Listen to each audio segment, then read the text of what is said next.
Now, meteorologist Eric Johnson with the Idaho News 6 forecast. We did see those temperatures staying below the triple digits today, made it up to around 97 in Boise. And we have one more hot day, but before we are going to see a lot of moisture, a lot of cloud cover, and eventually some rain into our region. And that is what's really going to allow those temperatures to cool off. We'll be well below normal into early next week. And that's all thanks to the remnants of what is now Major Hurricane Hilary. We did get an update. It is around 130 mile-per-hour winds, and we'll see that tracking off to the north and west. The remnants of that doesn't arrive until Monday morning, but we are going to get some monsoonal moisture in just before that, and some of that enhanced by Hilary. So we're going to see some heavier rain on the throughout the day Sunday, a little bit of a break Sunday night, and then Monday through Tuesday afternoon, we'll see that activity coming from Hurricane Hilary. Heavy rain expected even into the valleys, but especially up in the mountains where we do have a flash flood risk.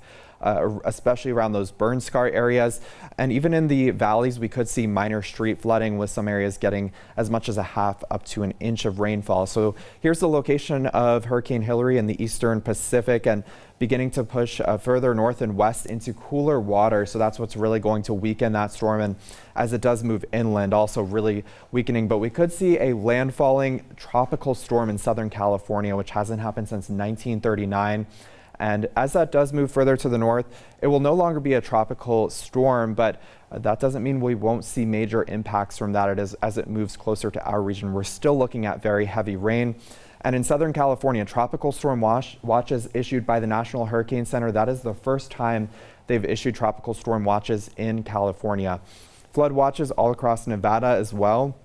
Some of those extending into northern Nevada. So you can see this heavy rain is going to be impacting several states. As we head through the day tomorrow, we are going to see some sunshine. We're not really seeing the flooding risk until we get to Sunday. You can see mainly impacting the Boise Mountains, but even some of that heavier rain getting into some of our foothills. So definitely the risk for some landslides. If you are traveling up in the mountains, just be really mindful of that Sunday into Monday, and that heavy rain all across Southern California. Some of these areas don't even get a trace of rain through the month of August, and we'll be looking at 5 to even 6 inches of rain in a lot of locations.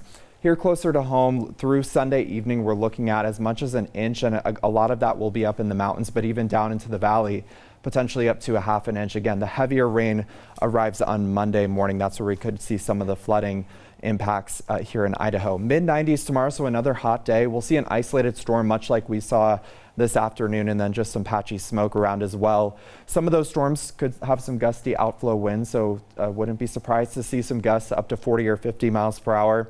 But again, another warmer day, even east central mountains up into the low to mid 80s. We watch that cloud cover increasing as we are starting to see some of that monsoonal moisture working into the region. Now looking at our next 7 days, again, it's Sunday into Monday when we're looking at that impact, and much cooler temperatures as well. Check that out, about 15 degrees cooler on Sunday.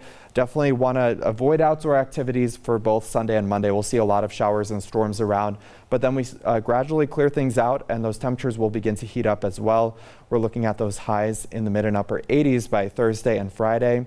But again, just tracking those showers and storms Sunday into Monday.